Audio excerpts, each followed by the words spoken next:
Mateus 17, você não vai ler agora não, porque antes a gente vai contar uma historinha, mas feche seus olhos, eu preciso orar. Não é só mais um ritual, mas um convite. Deus, muito obrigada. Muito obrigada, Deus. Eu só sei te agradecer e te convidar, Senhor. Que tão somente, ó Deus, eu fale aquilo que o Senhor colocou no meu coração, aquilo que está escrito ou não escrito, que o Senhor seja a bússola, que o Senhor direcione e que o Senhor fale certamente aquilo que o Senhor deseja falar. E conforme a tua palavra, Deus, tem o poder, não eu, que essa palavra seja liberada e que ela alcance corações, Senhor, e traga, Deus, transformação, libertação, restauração, que só o Senhor pode trazer. Eu te convido, Deus, fique à vontade, tenha liberdade nesse lugar.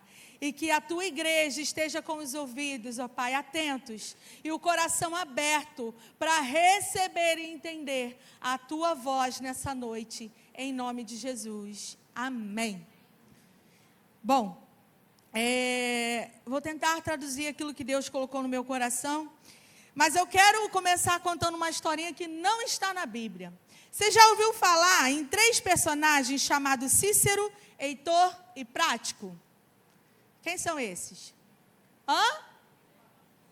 Alguém falou? Os 3 porquinhos. Pois a gente vai começar falando dos 3 porquinhos.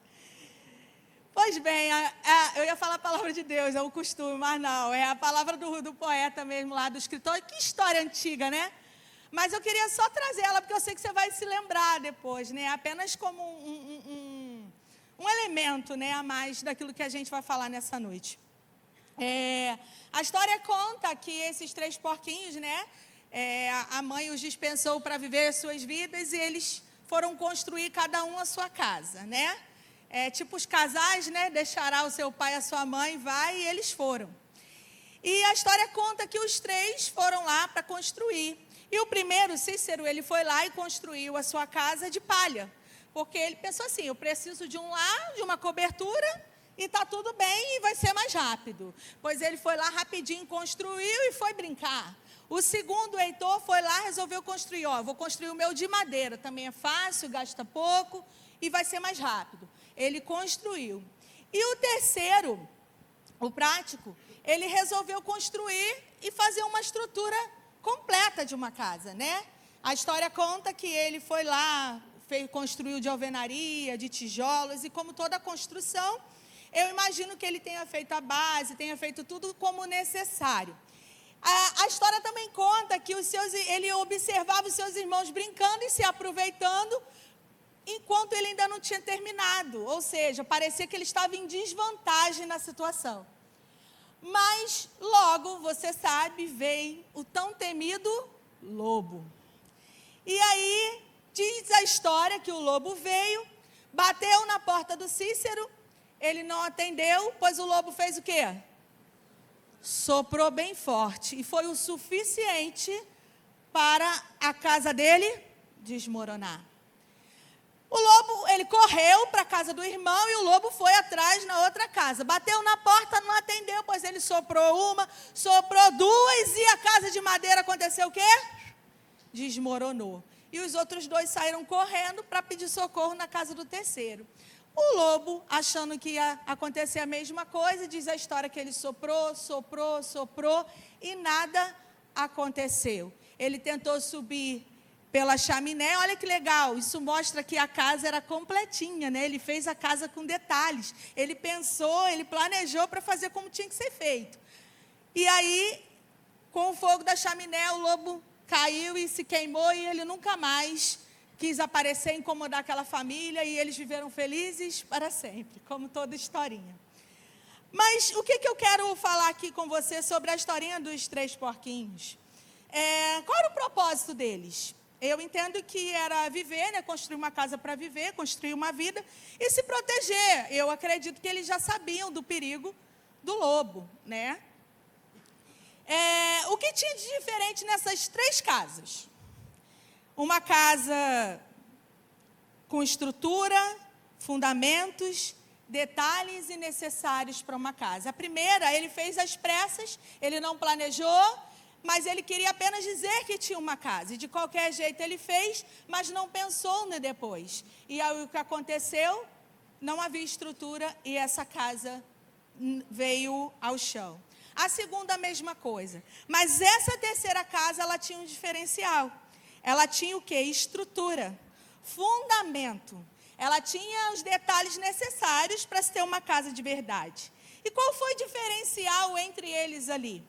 O custo, o tempo, a disciplina e a paciência. Não é sobre isso que eu vou falar, mas é só uma reflexão que eu quero fazer junto com você, tá? Porque a nossa vida com Deus, ela é uma construção. Viver um propósito leva tempo. E as nossas escolhas, as nossas ações, a nossa paciência são elementos essenciais na nossa caminhada. Na caminhada de vida, na caminhada de se viver um propósito, na caminhada de se cumprir um chamado, sabe, na caminhada de se cumprir aquilo que Deus um dia liberou, daquilo que Deus um dia falou, que aconteceria através da sua vida. E o início desse ano, eu comecei falando lá em janeiro, que esse ano, o tema do ano é 2024, o ano do inabalável. E eu disse, Deus me levou esse último mês a refletir e me resgatar sobre essa mensagem que eu preguei lá em janeiro, e Deus começou a falar ao meu coração. Eu até já falei isso no encontro de oficiais, já comentei com algumas pessoas, porque isso tem, sabe, está latente no meu coração. Eu falo, Deus, o que o Senhor quer falar? E eu dizia o seguinte, que para se viver o inabalável, lá no início, culto da virada, uau, a igreja linda, cheia de bolas, os fogos, a camisa roxa, laranja, todo mundo combinando, pastor com tênis laranja, já estou esperando tênis verde fluorescente esse ano, mas, porque eu estou falando, a gente naquela empolgação, vamos viver o ano do inabalável, mas naquele dia, em janeiro, o Senhor trouxe ao meu coração a seguinte reflexão: para se viver o inabalável, você precisa passar pelos abalos da vida. Você não vai viver algo inabalável diante da tranquilidade. Para ser inabalável, precisa sofrer o quê? Abalo e permanecer firme. E eu falei, não adianta você sentir medo, que você já vestiu essa camisa lá atrás, agora já era. E nós vivemos esse ano. Nós chegamos até aqui. Você pode dizer, até aqui nos ajudou o Senhor? Louvado seja Deus.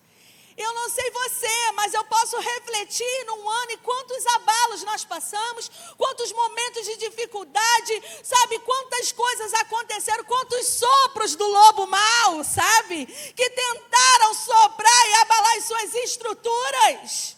Mas ao longo do ano foi-se uma construção e o sustento de um Deus, que é o único motivo de nos fazer inabaláveis. Louvado seja Deus. Nós estamos nos preparando para viver uma nova estação. Começa-se o fim do ano e começa a se falar já do início do outro. E a gente já começa a renovar os sonhos, renovar os projetos, renovar os temas. Mas o Senhor falava ao meu coração que nenhuma palavra liberada sobre esse lugar, e eu tenho o privilégio de viver cada uma delas. Eu mandei uma mensagem ontem para o pastor, enquanto o Senhor falava ao meu coração. Eu pude perceber que todos os temas que o Senhor trouxe aos nossos corações nos últimos anos, nós temos e continuamos a viver a eles todos os dias. O ano vai acabar, mas a palavra do Senhor liberada sobre a tua vida, ela há de permanecer. Todas as vitórias, todas as conquistas, todos os momentos onde você achou que ia cair, que ia perecer, e o Senhor te manteve inabalável, eu quero te dizer, o ano entra, mas você vai continuar permanecendo inabalável, porque o que te faz permanecer inabalável não é uma palavra, mas é a presença daquele que te sustenta. Louvado seja Deus. E essa passagem que nós vamos ler, Mateus 16, versículo 18. Jesus se dirige a um homem, a qual nós vamos falar nessa noite. Por enquanto, nós vamos ler o tema principal, é Mateus 16, 18. Que você conhece. Você achou? Diz amém? Na minha Bíblia está escrito assim: pois também eu te digo que tu és, e sobre esta pedra edificarei a minha igreja, e as portas do inferno não prevalecerão contra elas. O tema dessa mensagem é fundamento inabalável.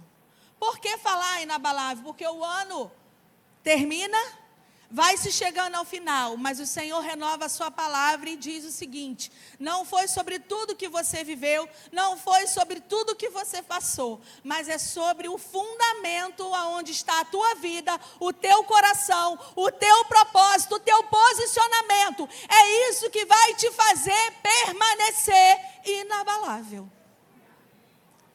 A palavra de Deus diz que Jesus vai até Pedro, um de seus discípulos, e nós vamos meditar um pouco sobre a vida dele. Não necessariamente, sabe, falando de abalo, inabalável, mas eu quero que você venha comigo meditar um pouquinho sobre a vida de Pedro, se colocando aqui como Pedro. Porque Jesus, ele nos diz: te digo que és Ricardo, te digo que és Adriana, te digo que és Joelmo, te digo que és Maria, que és Fábio, que és Carlos, que és Jéssica, te digo que és... Eu vou dizer, te digo que és, e você vai dizer o seu nome. Pode ser? Te digo que és. Te digo que és. Te digo que és. Você pode ouvir o Senhor te chamando pelo teu nome? Você pode dizer, Jesus olhando para você assim como ele olhou para Pedro: olha, eu te digo que és Pedro, e sobre esta pedra eu edificarei a minha igreja. E o que Jesus estava dizendo para Pedro nesse momento? Nós vamos falar mais lá na frente, amém? Vamos meditar um pouquinho sobre a vida desse homem. Ele era um discípulo de Jesus, de um temperamento inconstante. Uma hora ele estava de um jeito, outra hora ele estava de outro. O cara era doido, vamos dizer assim, né? Eu fico imaginando um discípulo aqui em Caioaba, o pastor Ricardo, desesperado, né, pastor? Porque imagina Pedro aqui. Ai, pastor, eu não aguento Pedro. O que ia ter de gente batendo lá no gabinete para falar mal do Pedro? Olha, não vem não que ia. Eu ia reclamar do Pedro. Né? Eu sou boazinha, né, pastor? Eu defendo todo mundo, nem é assim que o senhor fala? Mas eu acho que eu não ia aguentar o Pedro. Eu estava olhando para ele aqui, mas eu quero que você se identifique em Pedro. Nossa, Pamela, você está querendo dizer que eu sou ruim? Não, eu quero te dizer que você é humano. Quero te lembrar o quanto você é humano, mas o quanto de humanidade tem em você e o quanto de Deus tem para ser liberado sobre a sua vida, a partir do olhar de Jesus sobre ti. Glórias a Deus. A Bíblia fala que, começa, né, falando que em vários momentos a Bíblia narra. Eu vou tentar trazer alguns aqui que me chamaram a atenção, muitos. Mas rapidamente, Pedro era casado. A Bíblia fala assim, Pedro era casado. Não, mas a Bíblia diz que Jesus, ele entra na casa de Pedro e cura quem? A sogra. Óbvio, então ele era casado. Então Pedro era um homem como qualquer um. Casado, com família, e Jesus aparece na casa dele, e a Bíblia fala que Jesus, ele vai para essa cidade de Cafarnaum, né? E eu então imagino que um dos primeiros lugares que ele entrou foi a casa de Pedro, e ali ele encontra uma situação, e como todo lugar que Jesus estava, a coisa mudava. Então, normalmente, uma das primeiras coisas que Pedro vive ali, é que Pedro recebe na sua casa um milagre. Então, Jesus entra na casa de Pedro e leva cura. Você pode dizer, Jesus leva cura na casa de Pedro. Quantos querem cura na sua casa? Todos nós, né? O tempo todo, a toda hora. Louvado seja Deus. A Bíblia diz que lá em Cafarnaum, mas em Lucas 5, diz que Jesus, e você vai se identificar com essa história, diz que Jesus, ele vai passando e a multidão o afligindo, ele identifica 2 homens pescadores, a saber, Pedro e André, E ali a Bíblia fala que Pedro e André, Pedro tinha um barco, né? Pedro era o dono do barco, eu gosto muito de lembrar disso. E a Bíblia fala que Jesus, ele pede para subir no barco só para poder se afastar. Imagina, tem muita gente me afligindo, deixa eu ir ali no seu barquinho, já que o barco não fica na areia, né? Ele fica a alguns metros da praia. Então Jesus sobe no barco de Pedro, né? Para poder dali poder falar com a multidão que estava na praia. Né? Mas é tão lindo ler sobre isso, porque quando a gente já sabe o final da história, né? E é tão interessante ver que Jesus não existe coincidência, sabe? Não existe por acaso, sabe? Jesus não vai ali, a multidão, tudo contribui, tudo coopera, tudo caminha para um propósito. E Jesus aparece justamente ali, aonde aqueles 2 homens estavam, voltando de uma noite, aonde haviam pescado, ou seja, eles haviam cumprido o seu horário de trabalho, e o seu horário de eles eram o quê? Pescadores. E a Bíblia fala que aqueles homens estão lavando as redes, guardando tudo, finalizando uma diária de trabalho, uma noite de trabalho, aonde a Bíblia fala que eles não pegaram nada. E diz a palavra que Jesus, ele dá ali no barco, faz o que tem que fazer, prega para a multidão. E eu imagino que Pedro olhou, óbvio, ele se sentiu lisonjeado de ter o mestre ali, ele já reconhecia ali alguém diferente, o mestre no seu barco, né? Porque quando Jesus entra no nosso barco, nossa vida muda, né? Louvado seja Deus por isso. Mas eu imagino que Pedro não fazia ideia do que estava por vir. Pois Jesus não somente faz o que ele iria fazer, que era pregar, termina a pregação e quando acha que está tudo certo, ele fala, Pedro, vem aqui. Volta de novo, pega o barco e volta de novo para o mar. Lança a rede novamente. Irmãos, pensando num Pedro, completamente questionador que a gente vê na palavra. Um Pedro que... Se tem uma coisa que eu vi lendo muito sobre Pedro é que ele não sabia ficar quieto. Eu me identifiquei um pouquinho. O problema é que ele falava umas coisas assim, fora de pensar. Acho que não tinha filtro, né? Acho que não tinha muito filtro de Pedro daqui para cá. Mas eu não acho que ele falou tão suave assim. Ah, Jesus, a gente já trabalhou a noite toda. Não pescamos nada. Só quer que eu faça tudo de novo? Eu não imagino que ele falou tão suave, não. Acho que ele já falou assim, sabe que murmurando, ai, meu Deus do céu, já tentei de tudo e eu vou. Mas Pedro já tinha vivido, já tinha visto, ali já reconhecia o Jesus que operava milagres, que operou milagre na sua casa, que operava milagres. E ele diz o seguinte, sobre a tua palavra, eu vou voltar e vou lançar as redes. Eu não vou pregar sobre um milagre, porque isso aqui eu só quero te mostrar mais uma vivência que Pedro tem com Jesus. E ali você conhece. A palavra de Deus diz que Pedro volta ao mar e ele lança novamente as redes, sem esperança, sem expectativa. E logo eles conseguem pescar. E diz a palavra de Deus que haviam muitos peixes. Ali Pedro vive um milagre. Jesus aparece no barco de Pedro, ou Jesus aparece na vida de Pedro e opera um milagre. Quem quer viver milagres na sua vida? Diz amém. Todo mundo, porque a gente quer tudo de bom de Jesus, né? Pois bem, esse mesmo Pedro. E diz a palavra de Deus que eles se identificam com Jesus e Jesus opera todo aquele milagre e fala, olha... Só que agora eu não vou fazer de vocês apenas pescadores. Larga tudo e me segue. Porque vocês se veem como pescadores, mas eu olho para vocês e vejo além do que vocês podem contemplar hoje. Eu os convido a me seguir e serem pescadores de homens. Jesus faz um convite. Jesus libera um chamado na vida daqueles meninos, não somente de Pedro, mas falando especificamente de Pedro. Quantos já receberam um chamado de Deus na sua vida? Quantos já receberam, sabe, alguém dizendo, o Senhor te chamou para isso, o Senhor te chamou para aquilo, ou quantos já sentiram, já ouviram a voz de Deus, porque eu creio que Deus, ele chamou cada um com um propósito diferente. E Pedro, ele recebe um chamado do Senhor, e diz a Bíblia que eles largam e seguem Jesus. Em Mateus 14, a Bíblia vai falar que Pedro presencia Jesus está pregando e já como discípulo acompanhando, seguindo Jesus. A Bíblia ali não vai citar o nome de Pedro, mas fala os seus discípulos. E como ele já era um discípulo ali acompanhado, eu já o considero que ali ele presenciou essa situação.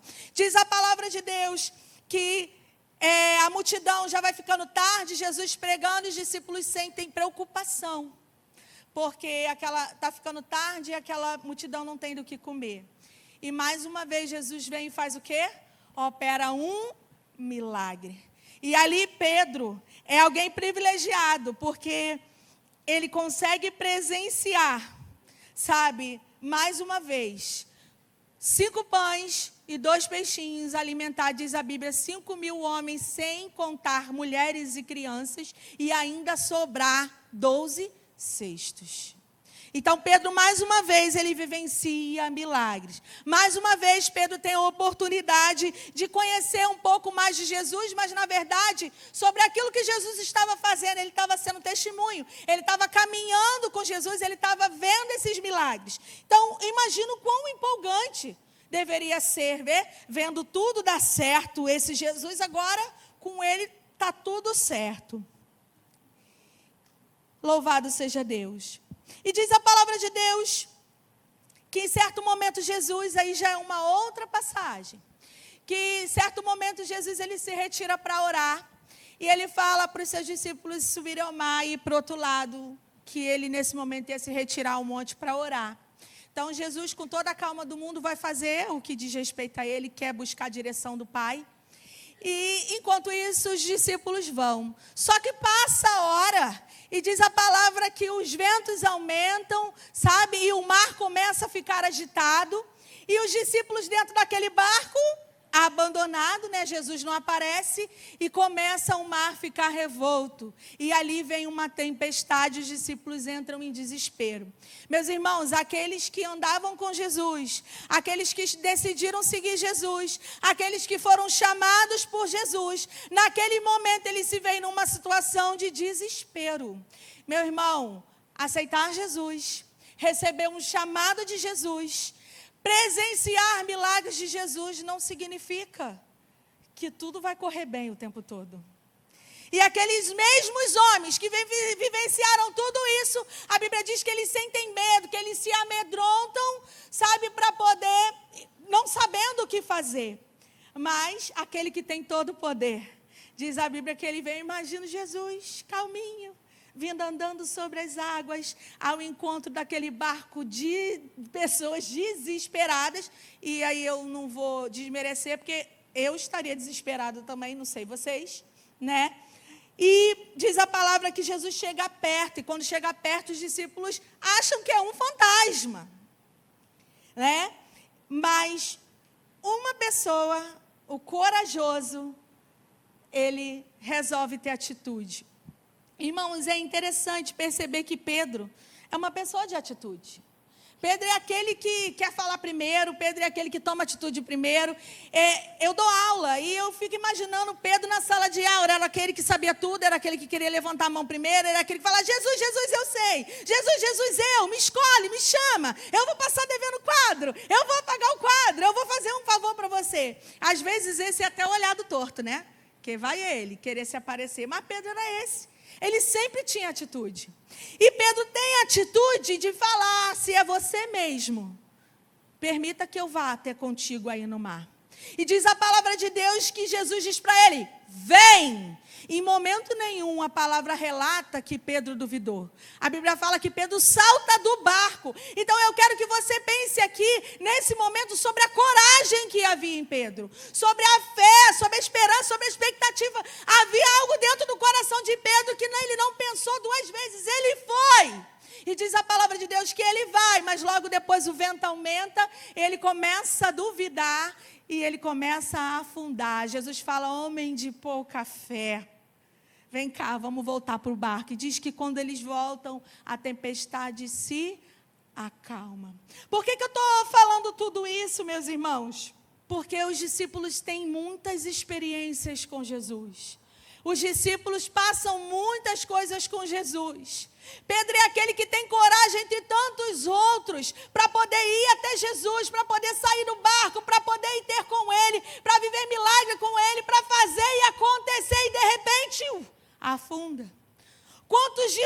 quantas vezes somos aqueles que dizemos, eis-me aqui, Senhor, e no primeiro vento, para tudo. Quantos de nós temos a coragem, a intrepidez de dizer, de abrir os lábios, de falar, de declarar, de profetizar, sabe, de dizer que acredita, de dizer que quer, de dizer que vai, mas de uma hora para outra parece que nada aconteceu. E, irmãos, eu não falo isso como crítica, mas a minha fala aqui é para que você perceba que há muito de Pedro em cada um de nós. Porque quantas vezes a gente vem num domingo, feliz da vida, sorrindo, no outro a gente tem que pedir a misericórdia para levantar da cama e estar nesse lugar. Quantas vezes a gente sobe, pega o microfone da glória, canta, dança, sabe, o baterista bate naquela bateria ali como se não houvesse amanhã, e toca e faz nota que até a escala duvida, né? Porque vai, faz e acontece. No outro dia, se você não ligar, meu irmão, tu está na escala hoje. Por que tu não está aqui? Porque nós somos assim, nós somos inconstantes. Nós tendemos a ser inconstantes. Nós tendemos a ser precipitados. Nós tendemos a querer muito. Mas o fazer, muitas vezes, não é da forma que a gente pensa. Louvado seja o nome de Jesus. Mas aqui, nessa passagem que a gente leu, é quando Jesus reúne os discípulos. E Jesus reúne os seus discípulos. Ele faz a seguinte pergunta. O que estão falando sobre mim aí? Imagina assim, o mestre pergunta aos seus, o que estão comentando aí? O que estão falando sobre mim? Quem dizes que é o Filho do Homem? Para entender o que estava passando na cabeça, na boca do povo. E a palavra de Deus diz que, mais uma vez, Pedro levanta Jesus. Uns dizem, eles respondem, né? Uns dizem ser João Batista, outros falam que é Elias, outros falam que é Jeremias. Mas Jesus vai mais profundo ainda. E vós, quem dizes que eu sou? E Pedro logo se levanta para responder. Aí o Pedro se levanta. Tu és o Cristo, o Filho do Deus vivo. Louvado seja Deus. E disse-lhes ele, e vós, quem dizes que eu sou? E aí Pedro responde, tu és o Cristo, o Filho do Deus vivo. Eu sei, Senhor, tu és o Cristo, o Filho do Deus vivo. Mas Jesus logo trata de abaixar a onda dele. Bem-aventurado tu és, Pedro, filho de Jonas. Porque não foi carne nem sangue que te revelou, mas o meu Pai que está no céu. Olha, Pedro, você não tem nem capacidade para saber nada. Eu sei que você sabe, você é um bem-aventurado, você é feliz por me reconhecer, você é feliz por saber entre a multidão que diz que eu sou tantos, que é Jeremias, que é Elias, que é uma fraude, enfim, entre tantos, graças a Deus, Pedro, que você me reconhece, tu é um bem-aventurado, mas olha, eu quero te dizer, não é sobre você, é sobre a revelação do meu Pai na sua vida, por isso hoje você pode afirmar que eu sou Cristo, o Filho do Deus vivo. E aí é onde Jesus fala para ele, te digo mais, hein? Te digo que tu és Pedro. Jesus está dizendo para você, te digo que tu és Ricardo, te digo que tu és Maria, tu és Fabiano, tu és Patrícia. E sobre esta pedra edificarei a minha igreja. Sabe o que Jesus estava dizendo ali? Irmãos, por anos eu cresci ouvindo na história da igreja, que nessa passagem Jesus entregava a chave da igreja a Pedro. Quantos já ouviram isso? E aqui eu não estou fazendo crítica à religião nenhuma. Eu simplesmente estou trazendo aquilo que eu aprendi hoje e acredito piamente. Aqui, Jesus não está fazendo de Pedro alguém além dos outros discípulos. Aqui Jesus não está chamando Pedro e colocando Pedro numa posição diferente ou superior aos outros discípulos. Jesus não está dando a Pedro nenhuma obrigação, nenhuma responsabilidade, como muitas das vezes a gente entende quando eu digo para você, te digo que és Ricardo, te digo que és Adriana, te digo que és Maria, te digo que és Valmir. Eu não estou querendo te dizer que Deus está te chamando uma responsabilidade. Deus está dizendo assim, eu te conheço pelo teu nome. Eu te firmo hoje para aquilo que eu te chamei. Ali Jesus já viu um futuro para Pedro. Te digo que tu és Pedro, e sobre esta pedra edificarei a minha igreja. A palavra Pedro, no original, ela quer dizer Petrus, que significa fragmento de pedra. E quando Jesus fala, te digo que és Pedro, te digo que tu és um fragmento, tu és uma parte da pedra, tu és um pedaço de pedra. Olha, Pedro, tu é uma pedrinha, tá? Quero te lembrar que tu é uma pedrinha. Mas sobre esta pedra, e ele não fala essa, ele fala esta. Percebe bem que ele não fala essa, ele fala esta, ou seja, aqui, próximo de mim. Eu, Pedro, em outras palavras, ele está dizendo sobre esta pedra. E a palavra pedra vem de, aí na tradução vem de Petras, que significa grande pedra, rocha inabalável. Sabe, em outras palavras, o que Pedro estava querendo te dizer? Eu te digo que tu és Pedro, mas é sobre mim, Pedro, a pedra inabalável, que a tua vida deve estar fundamentada. E as portas do inferno não hão de prevalecer. E ele fala que sim, sobre essa pedra eu edificarei a minha igreja. Você pode repetir comigo, a minha igreja. Repete comigo, igreja. Igreja. Jesus já enxergava lá na frente um propósito na vida de Pedro, mas não era naquele momento, não era naquela hora, não estava sobre Pedro, não era sobre Pedro, não era o que Pedro se achava. Meus irmãos, não era, sabe, sobre as experiências que Pedro teve, não era sobre tudo aquilo que Pedro passou. Meu irmão, não era sobre o milagre que aconteceu na casa de Pedro, não era, sabe, sobre o milagre, sobre a provisão que aconteceu na vida de Pedro naquele mar, não era sobre a cura que Pedro presenciou, não era sobre os milagres que Jesus fez, não era sobre tudo aquilo que ele tinha vivido de bom com o Senhor, mas o fundamento da vida de Pedro era ele, o próprio Jesus. Muitas vezes a nossa vida tem se fundamentado naquilo que os nossos olhos veem, muitas vezes fundamentamos a nossa caminhada com Cristo aos milagres que acontecem, as bênçãos que chegam à nossa casa, as portas que são abertas, as respostas que vêm do alto, mas o fundamento daquele que serve a Deus para ter uma vida inabalável não é sobre as suas vivências com Ele, não é sobre aquilo que Ele pode fazer, mas é sobre uma vida fundamentada nele. Glória a Deus.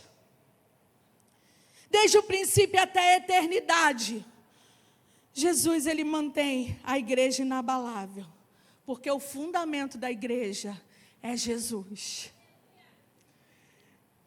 Não são as flores que mantêm de pé uma planta, são as raízes. As flores são o que a gente vê, que embeleza o local. Mas o que vai fazer, o que vai trazer sustento e manter a planta, são os fundamentos daquilo que está por dentro. Às vezes a gente atrela a nossa vida com Deus aquilo que a gente pode mostrar aos outros. Às vezes a gente quer reforçar a nossa fé com um acontecimento, com um testemunho que eu quero contar, mas ainda não aconteceu e a minha fé esmorece. Meus irmãos, o fundamento é Jesus, a vida de Jesus, aquilo que Ele é, aquilo que Ele vai fazer, é tudo sobre Ele, é tudo através dEle, e a sua vida precisa estar fundamentada nele. E Deus nos diz essa noite, Ele quer tratar a sua raiz, para que aí sim você possa ver nascer flores. O que nos manteve inabaláveis esse ano, podemos enumerar tantos ventos que passamos, tantos testemunhos podemos contar, é muito legal, é muito bom, e conte mesmo cada testemunho daquilo que Deus fez. Mas o que te sustenta, meu irmão, é quando ninguém está vendo, é quando é você e Deus lá na tua casa, que você não sabe como vai ser, é como você não sabe como você vai abrir a tua boca e falar de resposta, quando na tua vida a resposta que você está esperando ainda não chegou. Mas no teu coração, a firmeza, o teu coração permanece inabalável, porque a tua fé está fundamentada no Deus que tudo pode fazer. Glórias a Deus. Não foi a experiência de conhecer Jesus, não foi ser chamado. Quantas vezes fundamentamos a nossa caminhada com Jesus no chamado que a gente recebe de Deus? Deus me chamou para ser diaconisa. Coitada de mim, se eu dependesse desse nome para estar de pé aqui hoje. Miserável mulher que sou. Só isso que eu tenho a dizer, porque, meus irmãos, mas quantas vezes queremos depender de um cargo, de um nome, de um reconhecimento? Quantas vezes queremos fundamentar, caminhar com Jesus, continuar na igreja, continuar na liderança, pelo cargo, pelo nome, pelo aquilo que podemos receber, pelos elogios, pelo reconhecimento do outro.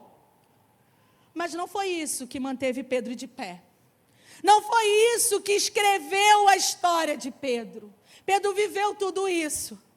Mas você vai ver mais na frente na palavra, que ainda assim, mesmo tendo vivido tudo isso, Pedro foi aquele nervosinho, esquentadinho, precipitado, que muitas vezes falhou, muitas vezes quis passar à frente, muitas vezes questionou, mas por que eu estou trazendo todos os defeitos de Pedro? Meu irmão, é só para mostrar aqui que eu e você somos normais.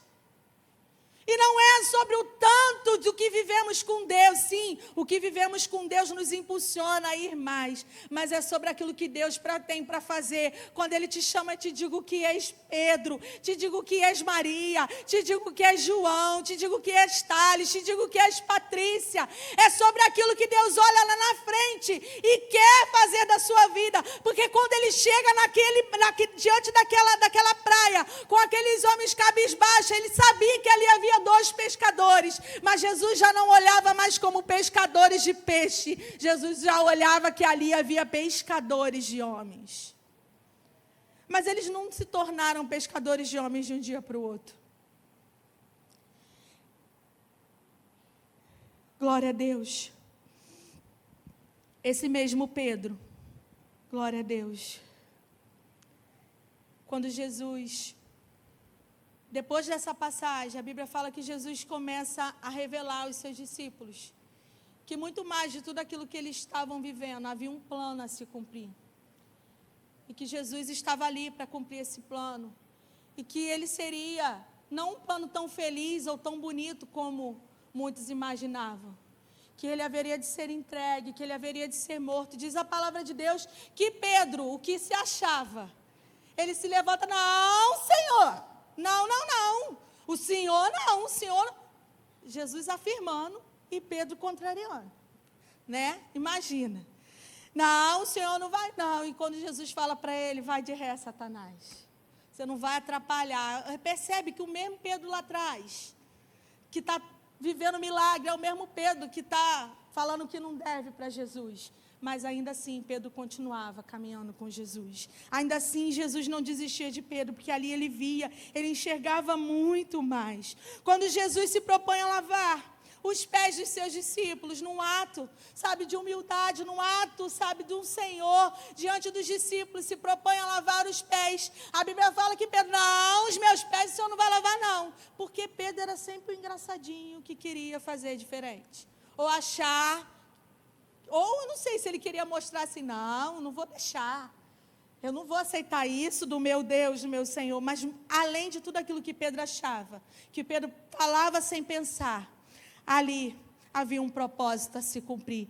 E Pedro permanecia andando com Jesus. Louvado seja Deus. Lucas 22, 31. Diz assim, disse também o Senhor, Simão, Simão, que era Pedro, eis que Satanás vos pediu para se rendar como trigo com a sua vida. Mas eu roguei por ti, para que a tua fé não desfaleça. E tu, quando te... Aqui fala voltar para mim, na minha tradução vai dizer quando te converteres. Confirma os teus irmãos. Mas peraí, o próprio Jesus, Pedro já tinha vivido tudo isso, Pedro já tinha passado tudo isso, e ainda não era convertido. A caminhada com Jesus, irmãos, leva tempo. A santificação leva tempo. Sabe, a conversão leva tempo. Não é de um dia para o outro que nos tornamos religiosos, apontador do defeito do outro. Mas aqui havia um homem disponível a cumprir o chamado do Senhor, mas que continuava a errar tanto. Mas o Senhor ainda insistia em estar, em tê-lo contigo. E Jesus diz, ele diz para o Senhor, Senhor, eu estou pronto. Eu estou pronto para ir contigo até a prisão e a morte. Quantos já disseram pelo menos uma vez, eis-me aqui?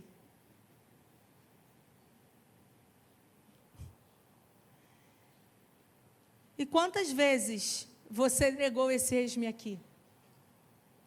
Quantas vezes o Senhor te convidou e te chamou e você não estava disponível? Não tem nada de diferente com a gente.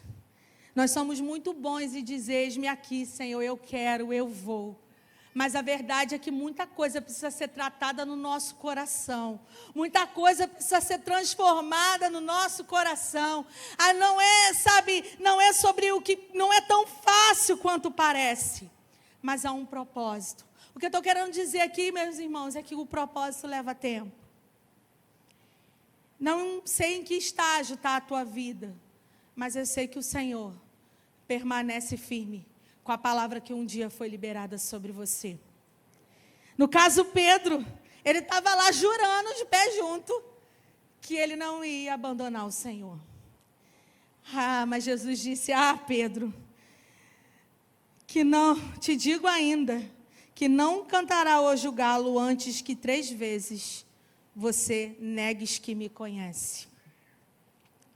E assim aconteceu. No capítulo 22, no versículo 54, eles prendem Jesus, levam Jesus, e Pedro segue, a Bíblia diz que Pedro segue ele de longe. E havendo acendido fogo no meio do pátio, estando todos sentados, assentou-se Pedro entre eles. E como certa criada, vendo estar assentado ao fogo, pusesse os olhos nele e disse, esse também estava com ele. Alguém aponta e fala, esse aqui é Pedro. Ele andava com ele, Jesus. Porém, Pedro faz o quê? Mulher, eu não conheço esse homem. Um pouco depois, vendo o outro, tu também és dele. Mas Pedro disse, homem, não sou eu. Passada quase 1 hora, outros afirmavam, verdadeiramente com ele, pois este é Galileu. E Pedro disse, homem, não sei o que dizes. E logo, estando ele ainda a falar, cantou o galo. E virando-se o Senhor, olhou para Pedro, e Pedro lembrou-se da palavra, daquele que tudo sabia. Pedro conhece Jesus conhece as intenções do nosso coração.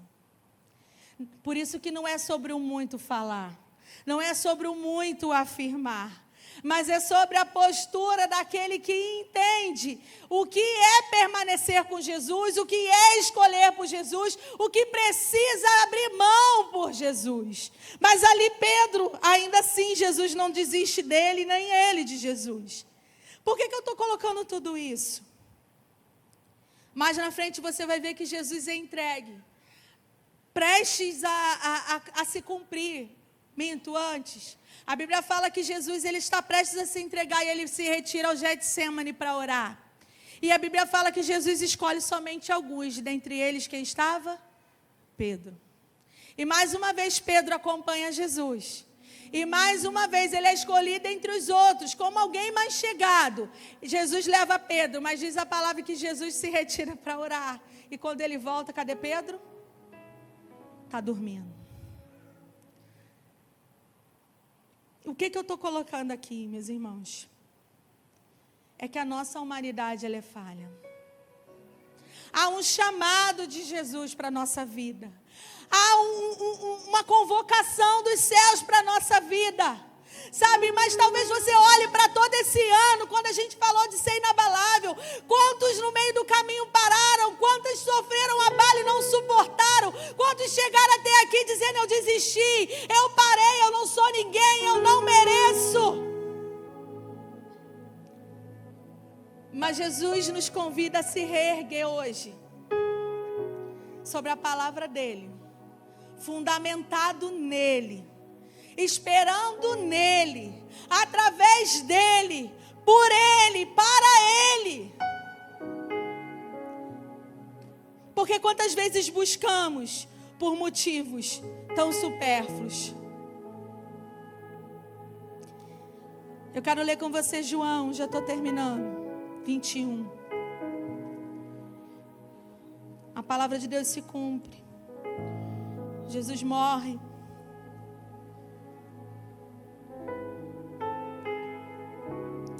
Jesus ressuscita.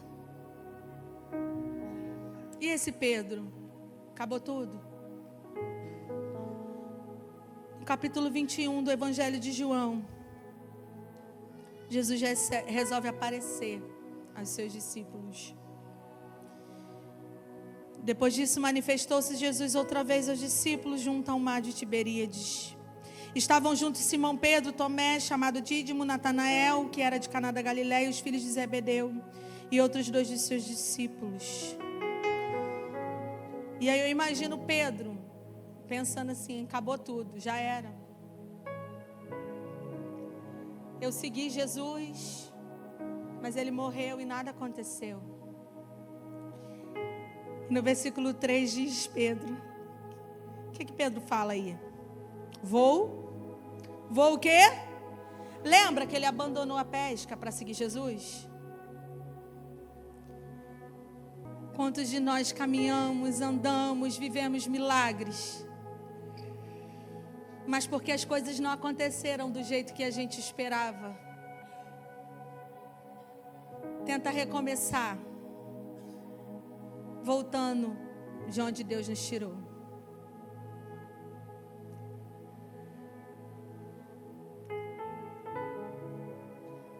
Lembrei da fase, tá nervoso, vai pescar. Acho que Pedro fazia isso, né? Tô ansioso, tô nervoso. Mas não era mais sobre Pedro.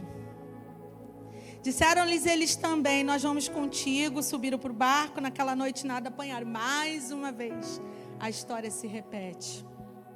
E sendo já de manhã, Jesus se apresentou na praia, mas os discípulos não conheceram que era Jesus. E disse-lhe: filhos, tende alguma coisa de comer? Respondeu-lhe: não. E ele disse: lançai a rede à direita do barco e achareis. Lançaram, pois já não podiam tirar pela multidão dos peixes.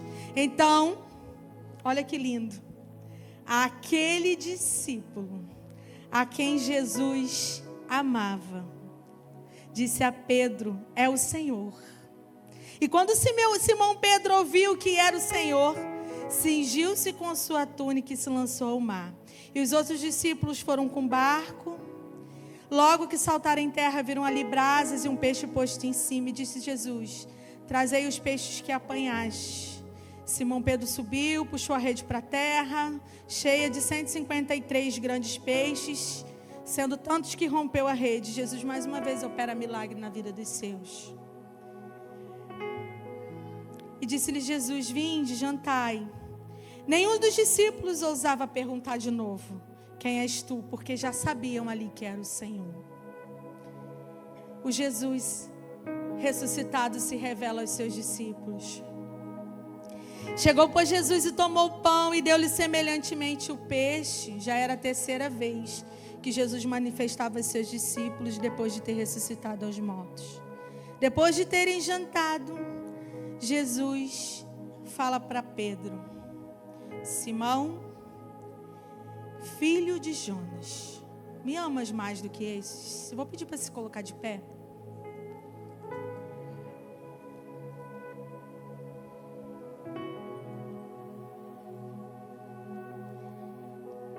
E respondeu-lhe: tu sabes que eu te amo. E Jesus diz: apacenta os meus cordeiros. Tornou-lhe a dizer a segunda vez: Simão, filho de Jonas, tu me amas? Ele disse: tu sabes que eu te amo.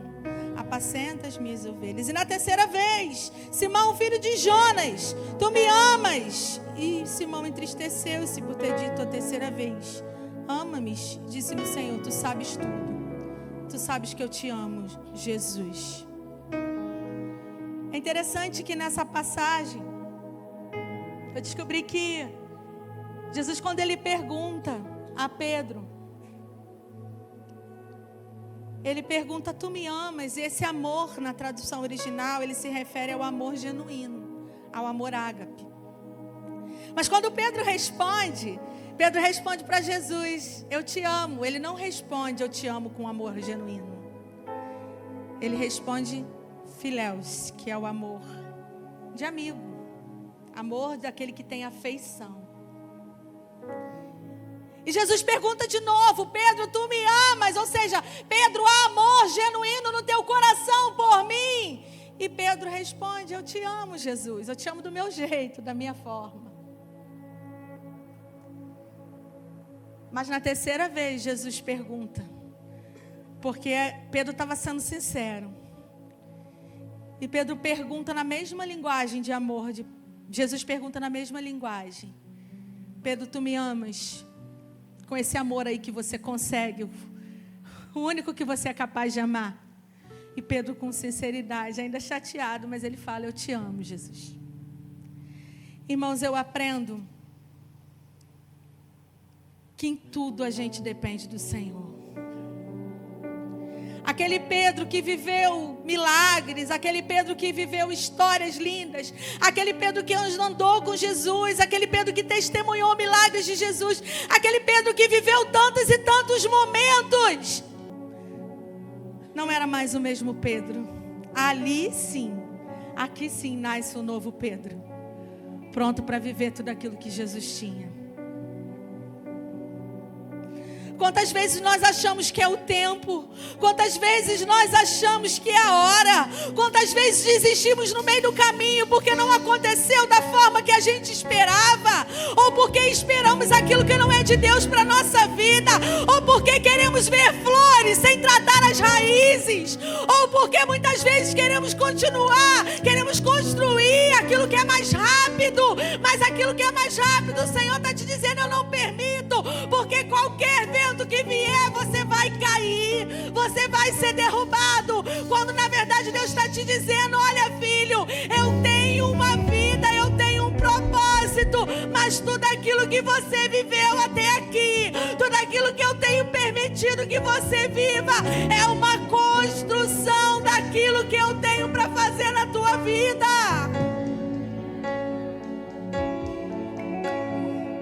Você vai viver milagres, no outro dia você vai duvidar, porque a incredulidade, ela insiste, sabe, no nosso coração humano.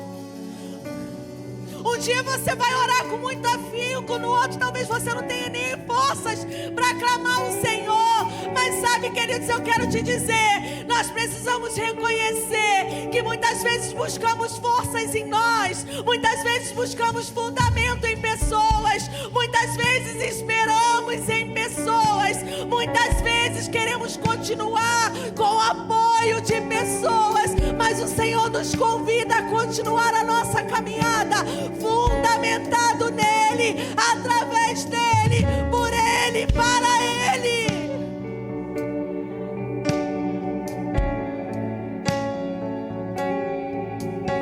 Quando Jesus pergunta a terceira vez: Pedro, tu me amas? Do seu jeito, Pedro, da sua forma, Pedro.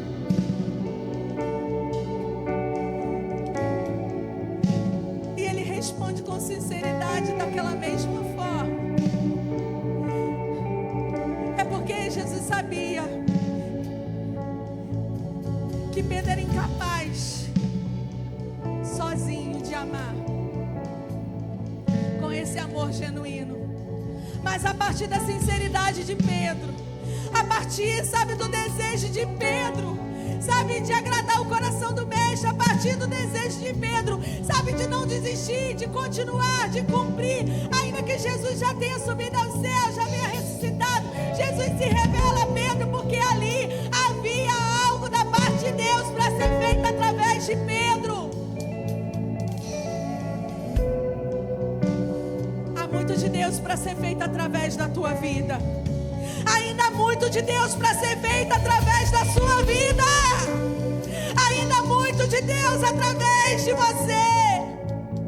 E Deus chama nessa noite, Deus sopra o teu nome, como Ele soprou de Pedro. Ele fala: Pedro, eu conheço você, eu te chamo pelo nome, mas é necessário que você reconheça que sozinho você não pode. Não é sobre você, não é sobre os seus dons, não é sobre a sua capacidade humana, não é sobre as flores que você quer colher, mas é sobre as raízes que eu preciso ser o fundamento da tua vida.